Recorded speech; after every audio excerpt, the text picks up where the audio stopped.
ကြီးမင်းကိုအားမရဘူးလားဘွားကိုပြတ်တန်းနေရတာပင်ပန်းနေပြီလားမနေ့ကတည်းကဒီနေ့ကိုပိုကောင်းအောင်လှုပ်ရှင်ပေးမယ်ဘယ်ကစလို့ရမှန်းမသိဘူးလား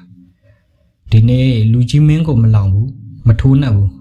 ဒီနေ့လူကြီးမင်းကိုကောင်းစေရှင်တဲ့စကားတွေပဲပြောတော့ပါမယ်လူကြီးမင်းဘွားကိုပြောင်းလဲနိုင်ဖို့လူကြီးမင်းစိတ်ကိုပြန်လဲထူထောင်နိုင်ဖို့ဒီဗီဒီယိုကိုအဆုံးထိနားထောင်သွားပါလူတော်များများကိုရှုံးနိုင်အောင်ဆွဲချနေကြတယ်ငါမဖြစ်နိုင်ဘူးငါမလုပ်နိုင်ဘူးငါဘွားကဒီလောက်ပါပဲဒီစကားတွေက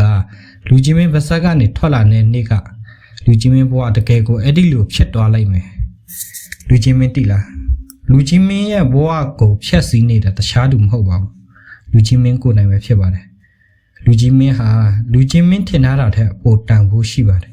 ပိုစွမ်းအားရှိတယ်ပိုပြီးတော့ဖြစ်ထွန်းနိုင်တယ်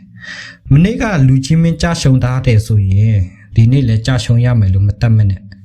မနေ့ကလူကြီးမင်းအမားလောက်ခဲ့တယ်ဆိုရင်ဒီနေ့လည်းအမားထက်လုံးမှာပဲလို့မရေးထားဘူးဘဝဆိုတာနေ့တိုင်း research ချလို့ရတဲ့ဂိမ်းတစ်ခုလိုပါပဲလူကြီးမင်းမလောက်ရသေးတဲ့အရာတွေကလူကြီးမင်းအတွက်မဖြစ်နိုင်ဘူးလို့မဆိုလို့ဘူးလူကြီးမင်းစမလို့ရင်တော့လူကြီးမင်းအတွက်မဟုတ်တော့တာသိချတယ်လူတွေကလူကြီးမင်းကိုမယုံရင်တော့အရေးမကြီးဘူးကဘာတလောကလုံးမယုံရင်လည်းအရေးမကြီးဘူးလူကြီးမင်းကိုယုံရင်လုံလောက်တယ်ယုံကြည်ချက်မရှိတဲ့သူကအခွင့်အရေးရလာရင်တော့ဖမ်းကြိုက်မထားနိုင်ဘူးကိုယုံကြည်တဲ့နေ့ကစပြီးလူကြီးမင်းဘဝကတဖြည်းဖြည်းပြောင်းလဲလာမယ်လူကြီးမင်းမှာပတ်စံမရှိနိုင်ဘူးနောက်ခံမရှိနိုင်ဘူးဒါပေမဲ့အချိန်ကိုတော့လူတိုင်းနဲ့အတူတူရထားတယ်တချို့လူတွေကအချိန်ကိုအသုံးချပြီးအောင်မြင်မှုကိုတည်ဆောက်တယ်တချို့လူတွေကအချိန်ကိုဖြုံးပြီးဘဝပြည့်စည်တယ်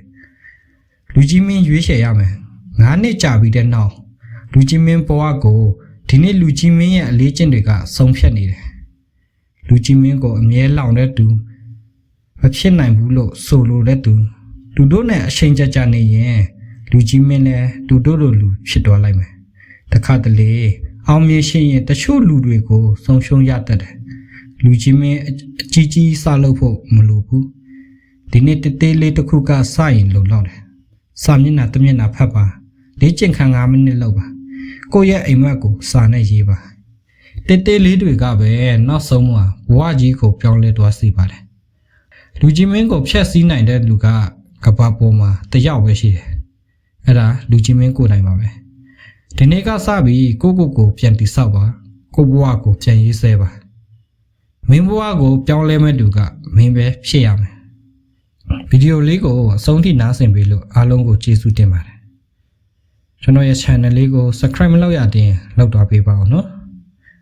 နောက်ဗီဒီယိုလေးမှာပြန်လည်ဆုံတွေ့ကြပါမယ်